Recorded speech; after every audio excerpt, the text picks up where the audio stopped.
አንዳንዴ በጣም ለስላሳ ያማረና ተፈጥሯዊ ሮዝ ከንፈር ያላቸውን ሰዎች አይታችሁ እነሱ የሚያውቁትን የማላውቀው ምን ሚስጥር ይኖር ይሆን ብላችሁ አስባችሁ ታውቃላችሁ? ወይንስ ደግሞ እኔ የምሰራው ስህተት ይኖር ይሆን ብላችሁ ጠይቃችሁ ታውቃላችሁ? እውነቱን ልንገራችሁ፣ አዎ እኛም ማናውቀው እነሱ ግን በየቀኑ የሚያደርጉ ጥቂት ነገሮች አሉ። በተቃራኒው ደግሞ እኛ ሳናውቀው ከንፈራችንን የሚጎዱ ብዙ ልምዶች አሉ። ከንፈራችሁ ደርቋል፣ ይላጣል፣ ወይንስ ቀለሙ ጠቁሮባችኋል? አይዟችሁ፣ እኔ ያለሁላችሁ። ምክንያቱም እኔም እዚህ ቦታ ላይ ነበርኩኝ። እነዚህ ሚስጥሮች ተረድቼ ጥቂት ልምዶችን አስተካክል ድረስ ከንፈሬ እንደዚህ ይላጥ ነበር። አሁን ግን ያለምንም ውድ ምርት በቤታችን ባሉ ቀላል ነገሮች ብቻ ከንፈሬ እንዲለሰልስና እንዲያምር አድርጌዋለሁ። ምንም መደበቅ የለም። ዛሬ ለእናንተ ሁሉንም ሚስጥር አወጣዋለሁ። እንኳን ወደ ግሎይን ላቭ በሰላም መጣችሁ። ዛሬ የምናየው ልንርቃቸው የሚገቡ ዋና ዋና ስህተቶችን፣ የከንፈራችሁን አይነት እንዴት እንደምትለዩና ከጅምሩ እስከ መጨረሻው ድረስ ያለውን የተሟላ የከንፈር እንክብካቤ ይሆናል። ወደ መፍትሄው ከመሄዳችን በፊት ሁላችንም በየቀኑ የምንሰራቸው ግን ደግሞ ከንፈራችን ክፉኛ የሚጎዱ ሶስት ዋና ዋና የአበሻ ልማዶችን እንይ። አንደኛውና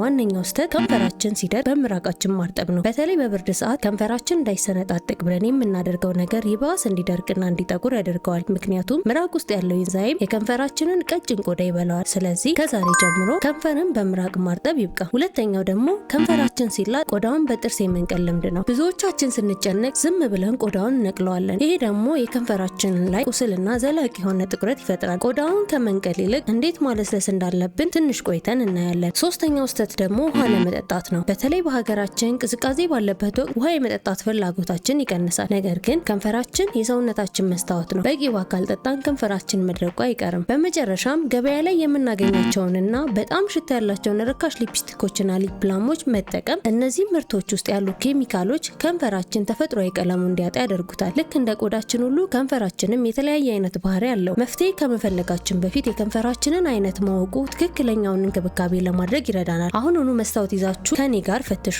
አንደኛው ደረቅ ከንፈር ነው። በማንኛውም ወቅት ከንፈራችሁ የሚወጣጠር የሚላጥና የሚሰነጣጠቅ ከሆነ የዚህ አይነት ከንፈር ባለቤት ናችሁ። ይህ አብዛኛውን ጊዜ የውሃ እጥረት ምልክት ሊሆን ይችላል። ሁለተኛው ስሜታዊ ወይም ሴንሲቲቭ ከንፈር ነው። ማንኛውም የከንፈር ቅባት ወይም ሊፕስቲክ ስትቀቡ የማቃጠል፣ የመቅላት ወይም የማሳከክ ስሜት የሚሰማችሁ ከሆነ ከንፈራችሁ በጣም ስስና ጥንቃቄ የሚፈልግ ነው። ሶስተኛው ደግሞ የጠቆረ ከንፈር ነው። የከንፈራችሁ የላይኛው ወይም የታችኛው ክፍል ከሌላው የቆዳችሁ ከለር ወጣ ያለ ጥቁረት ካለው ይህ አብዛኛውን ጊዜ በፀሐይ፣ በኬሚካል ወይም ቀደም ብለን ባየናቸው መጥፎ ልምዶች ምክንያት የመጣ ሊሆን ይችላል። አራተኛው ጤናማ ከንፈር ነው። ብዙ ጊዜ የማይደርቅ የማይጠቁርና ልዩ እንክብካቤ የማይፈልግ ከሆነ እድለኛ ናችሁ። ግን ይህ ማለት ዝም ተብሎ መተው አይደለም። ውበቱን ለመጠበቅ ጥንቃቄ ያስፈልገዋል። እስኪ አሁኑኑ መስታወት አይታችሁ የከንፈራችሁ አይነት የትኛው እንደሆነ ኮሜንት ላይ ጻፉልኝ። ቁጥር 1፣ 2፣ 3 ወይንስ 4? ለሁሉም አይነት የሚሆን መፍትሄ አሁን አሳያችኋለሁ። ወደ መፍትሄው ከመሄዳችን በፊት ግን እስካሁን ያየነው መረጃ ጠቃሚ ሆኖ ካገኛችሁ ለቪዲዮ አንድ ላይክ በመስጠት አበረታቱ። የእናንተ ላይክ ቪዲዮ ለብዙ ሰዎች እንዲደርስ ትልቅ እርዳታ ያደርጋል። ለቻናል አዲስ የሆናችሁ ደግሞ እንደነዚህ አይነት የውበት ሚስጥሮች እንዳያመልጣችሁ አሁኑኑ ሰብስክራይብ አድርጋችሁ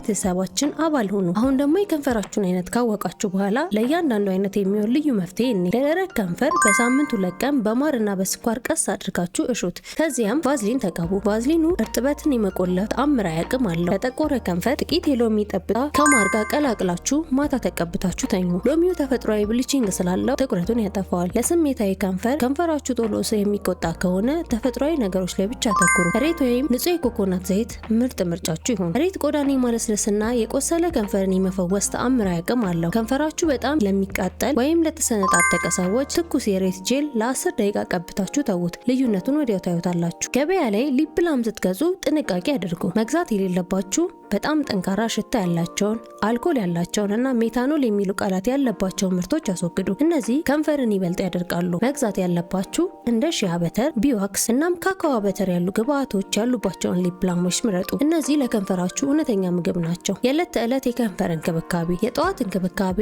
ጠዋት ፊታችሁን ስትታጠቡ ለከንፈራችሁን ጊዜ ሲጡ። ለስላሳ በሆነ ፎጣ ወይም በጣም ለስላሳ በሆነ የጥርስ ብሩሽ ከንፈራችሁን በክብ እንቅስቃሴ ቀስ አድርጋችሁ እሹት። ይህ ሌሊት ያደረውን የሞተ ቆዳ ያነሳላችኋል። በመቀጠል ኤስፒኤፍ ወይም የፀሐይ መከላከያ ያለው ሊፕ ባም ተቀሙ። ፀሐይ ከንፈራችሁን እንዲጠቁር ስለሚያደርግ መከላከያ መቀባት ግዴታ ነው። ሁለተኛው የቀን እንክብካቤ። ቀኑን ሙሉ ከንፈራችሁ እንዳይደርቅ በምራቅ ከመላስ ይልቅ ሁልጊዜ ቦርሳችሁ ውስጥ ሊፕ ባም ይዛችሁ ተንቀሳቀሱ። ዋናው እርጥበት የሚመጣው ከውስጥ ስለሆነ ቢያንስ በቀን 8 ብርጭቆ ውሃ መጠጣት እንዳትረሱ። የሌሊት እንክብካቤ። ሌሊት የከንፈር ቆዳችን ራሱን የሚያድስበት ምርጥ ሰዓት ነው። ከመተኛታችሁ በፊት ከንፈራችሁ ላይ ወፍራም የሆነ ማር ወይም ደግሞ ሊፕ ማስክ ተቀብታችሁ ቀብታችሁ ተኙ። ከንፈራችሁ በጣም ለጠቆረባችሁ ሰዎች ጥቂት የሬት ጄል ቀብታችሁ ተኙ። ጠዋት ስትነሱ ከንፈራችሁ እንደ ሕፃን ልጅ ለስልሶና አምሮበት ታገኙታላችሁ። እንግዲህ ይህንን የከንፈር እንክብካቤ ሩቲን ተጠቅማችሁ ያገኛችሁትን ለውጥ ለማየት በጉጉት እጠብቃለሁ። ኮሜንት ላይ መታችሁ ንገሩኝ። ይህ ቪዲዮ ለሌሎችም እንዲጠቅም ሼር ማድረጋችሁን አትርሱ። በሚቀጥለው ቪዲዮ ደግሞ ስለ ፀጉር እንክብካቤ ወይስ ስለ ቆዳ ጥራት እንድሰራ የምትፈልጉትን ኮሜንት ላይ አስቀምጡልኝ።